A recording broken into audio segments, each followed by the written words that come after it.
For once, turn your head to a dripping tank or a rock slimy with moss, or perhaps empty cans tossed by sea waves.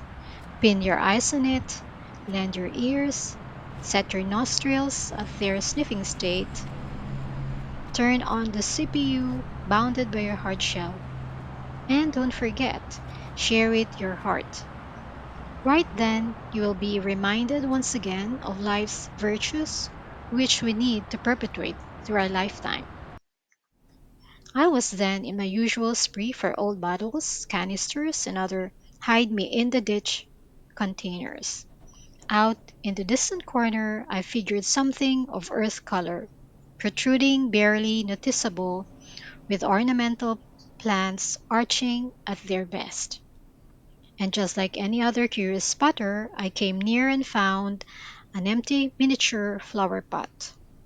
Though not much of a green thumb myself, I filled it with garden soil and planted into a sprouting seedling, which I pulled out from a full grown plant. Guess it, a bonsai in the making. In the succeeding days, I was into a familiar grade school experiment. Each morning, I would take care of it with the proper diligence of a greenhouse keeper.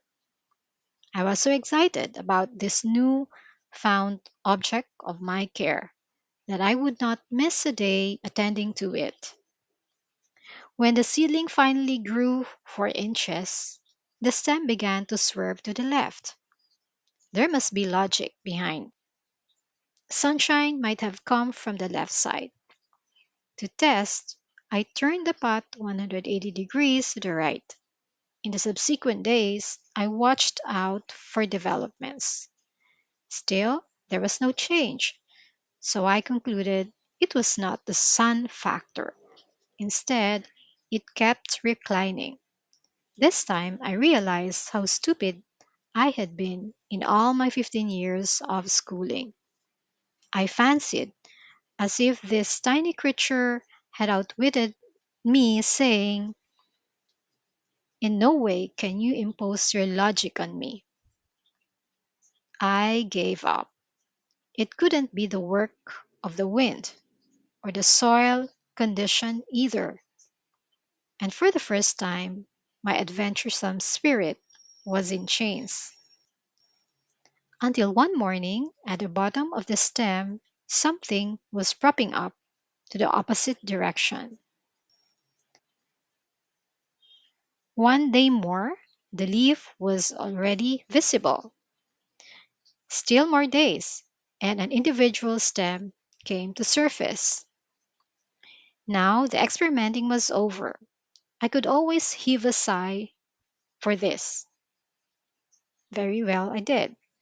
I never knew that after so much fumbling for an unworded phenomenon, simply drive me one thing: the art of stooping. In human language, we ought to stoop likewise, humble ourselves as the circumstances may call for it. The curvature of the stem is symbolical of our willingness to give way to others, just as the plant itself, in all its bigness, the irony of it, gave way to the sprouting stem below it. Also, the plant has to bend on one side to maintain balance, which can be exemplified by man's harmonious relationship with others. Though it can always choose to grow vertically, nature has caused it to respond that way. Conversely, we too must go out of our way to set a place for others. It's quite astonishing to know that a plant submits itself to nature without question. As human beings, who are we to question then? This is what exactly the Lord wants us to do in Philippians 2, verses 3 and 4. Do nothing out of selfish ambition or vain conceit, but in humility consider others better than yourselves. Each of you should look not only to your own interest, but also to the interests of others.